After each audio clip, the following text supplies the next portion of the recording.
This is Democracy Now!, democracynow.org, The War and Peace Report. I'm Amy Goodman. And I'm Juan Gonzalez. Welcome to all of our listeners and viewers around the country and around the world.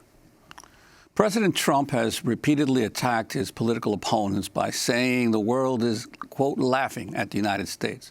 But on Tuesday, as he addressed the United Nations General Assembly, many of the world's leaders laughed at him when he boasted of his administration's accomplishments. In less than 2 years, my administration has accomplished more than almost any administration in the history of our country. America's so true.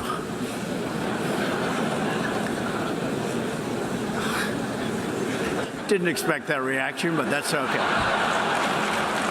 Trump later said his comment was, quote, meant to get some laughter, so it was great. During his address, Trump assailed the International Criminal Court, accused Venezuelan President Nicolás Maduro of corruption, and announced new sanctions against members of Maduro's inner circle. And he accused Iran of sowing, quote, chaos, death, and destruction across the Middle East. Iran's leaders sow chaos, death, and destruction. They do not respect their neighbors or borders or the sovereign rights of nations. Instead, Iran's leaders plunder the nation's resources to enrich themselves and to spread mayhem across the Middle East and far beyond. We cannot allow the world's leading sponsor of terrorism to possess the planet's most dangerous weapons. We ask all nations to isolate Iran's regime as long as its aggression continues, and we ask all nations to support Iran's people as they struggle to reclaim their religious and righteous destiny. Just hours after Trump's speech, National Security Advisor John Bolton issued a dire warning to Iran. According to the mullahs in Tehran, we are the great Satan, Lord of the underworld, master of the raging inferno. So I might imagine they would take me seriously that when I assure them today that if you cross us, our allies or our partners, if you harm our citizens, if you continue to lie, cheat, and deceive, yes, there will indeed be hell to pay. The murderous regime and its supporters will face significant consequences if they do not change their behavior. Let my message today be very clear. We are watching, and we will come after you. Today, President Trump is set to chair a meeting of the UN Security Council on nuclear proliferation. To talk more about Trump's comments at the United Nations, particularly on Iran, we go to Ann Arbor, Michigan, to speak with Juan Cole, professor of history at the University of Michigan. His blog is called Informed Consent. He's the author of many books, Informed Comment, rather. He's the author of many books, including Engaging the Muslim World, his forthcoming book, Muhammad, Prophet of Peace, Amid the Clash of Empires. It's out in October. We welcome you back to Democracy Now!, Professor Cole. Let's start where President Trump started his speech. Let's start with the laughter of the world leaders when Trump boasted about his accomplishments of the last 2 years.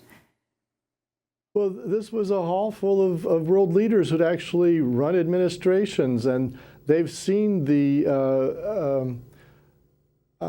chaos of the Trump administration for the past 2 years. And I think what's amazing is not that this hall of seasoned professionals laughed at him, but that he doesn't get more laughter. In the United States, these cable news programs take him seriously. They've normalized him. He's told thousands of lies, and his rate of lying has increased enormously in recent months. And I think he should be laughed off the screen everywhere. Oh, well, Professor Cole, I want to ask you, while the president was giving this speech this same week, there was a key announcement, which I think has not gotten a whole lot of publicity, that the governments of the United Kingdom, Germany, France, China, and Russia have all supported an idea to basically break away from the sanctions that that President Trump has put on Iran, and to create some kind of a special purpose vehicle, a financial bank in Europe that would allow companies to conduct trade with Iran and not be able to suffer from sanctions. I'm wondering if you could comment about the importance of this sort of declaration of financial independence by these major world powers. Well, I think in some ways, Juan, it's the one of the more significant developments in the relationship of the United States to Europe since the end of World War II. Europe has most often taken its lead from the United States on world affairs, and here it is directly defying Washington's will. The U.S. Department of the Treasury is the instrument used by administrations to impose sanctions, and those sanctions can be imposed on trade that is conducted in dollars or through U.S. banks.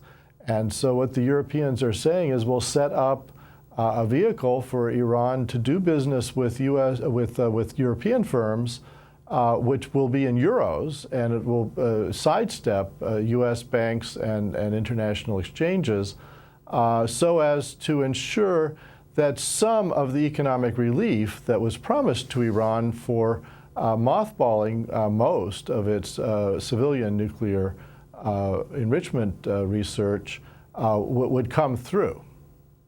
I wanted to go back to Iranian President Rouhani speaking at the United Nations General Assembly, suggesting the U.S. under Trump has adopted a Nazi disposition. He didn't mention Trump by name.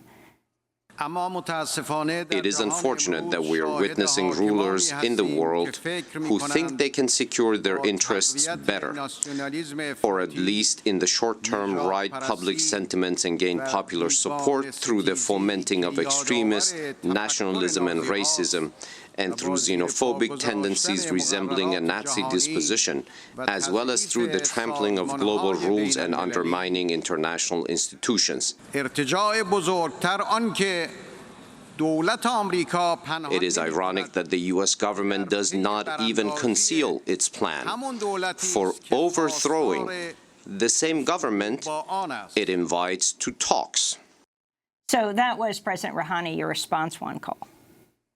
Well, you know, I'm a critic of the human rights conditions under this regime in Iran, but you have to admit that that Rouhani has a point. Trump has made white nationalism a key element, an open element of American policy, both foreign policy and domestic. Trump has spoken dismissively of many of the countries in the world that are struggling to develop as poor, and he has implemented policies in the United States that clearly are race-based and has spoken dismissively of minorities.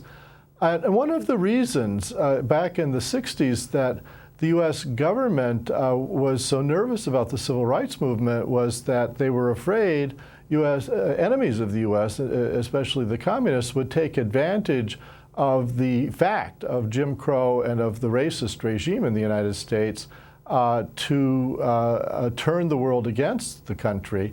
And I think we're at a juncture where this threat is there again. That is to say, much of the world is in the category that Trump looks down on, and Iran has had a kind of third worldist foreign policy, and it's going to use this to do politics on a global scale against the United States.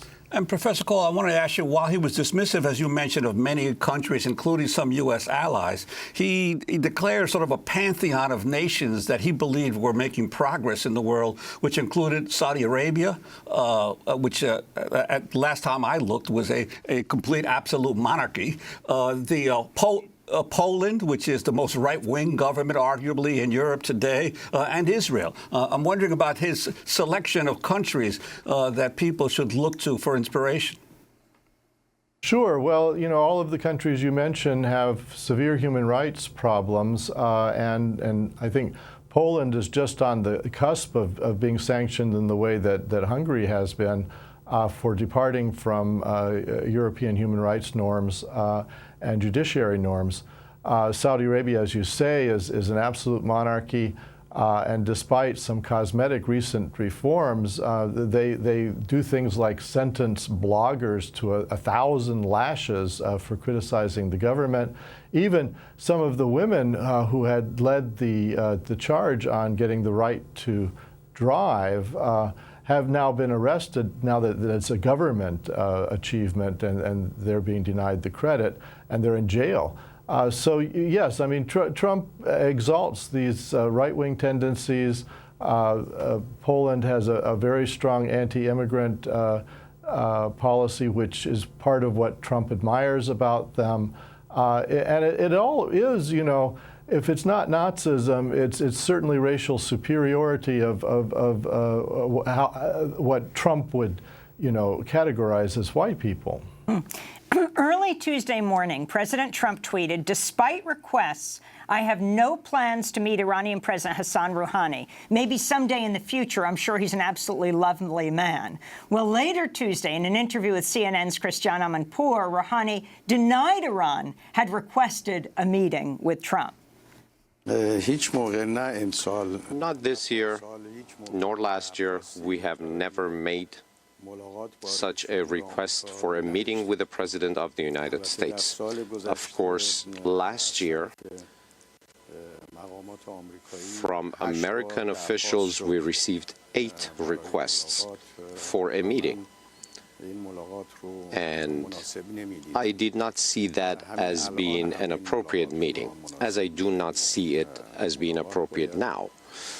And a meeting must take place at a time when that meeting can serve a purpose, can be beneficial, can serve the benefits of both countries. But under the current conditions, when it comes to a meeting and dialogue, I do not see it as beneficial nor appropriate, but you should ask him who made such requests. So here is Trump saying that despite, you know, Iran's repeated requests, and President Rouhani is saying we made no such requests this year or last year. But talk about the significance of this, Juan Cole, as President Trump declares he's going to have a second summit with North Korea, his relationship with Rouhani and what this means for even places like Syria. Well, it shows the dangers of having somebody who's frankly unbalanced as the President of the United States. I mean, he lies. He's a pathological liar. Everything that comes out of his mouth is a lie. And to have somebody at the helm of the country who consistently tells these falsehoods is embarrassing. It's very obvious that the Iranians don't want to meet with him and never have wanted to meet with him, because they had spent all of 2014 and 2015 negotiating this nuclear deal, and they finally had a breakthrough. They had an international agreement. It's a deal not with the United States, but with the UN Security Council, plus the European Union represented by Germany. And Trump violated that treaty. He withdrew from it and has put the United States on a war footing with Iran, to the extent that members of his administration are openly admitting that they are the great Satan. We always took that as an insult. John Bolton seems to enjoy the epithet. So, of course, the Iranians don't want to meet with Trump. And what good would it do does he want to renegotiate the deal? This already has taken years and years of diplomacy, and Trump just withdrew from it. And why wouldn't they expect him to withdraw from the next deal? So, you know, if you have to make a judgment of who's right here, it's obviously Rouhani. But the other thing to say is that it's dangerous to have somebody who lies like this in charge of the United States. We're a superpower. We're a nuclear power. We're doing diplomacy. We have relationship with other countries. This can go to war. We want to thank you, Juan Cole, for joining us. Professor of History at University of Michigan. His blog, Informed Comment, online at juancole.com. Author of many books, including Engaging the Muslim World. His forthcoming book, Muhammad, Prophet of Peace Amid the Clash of Empires, is out in October.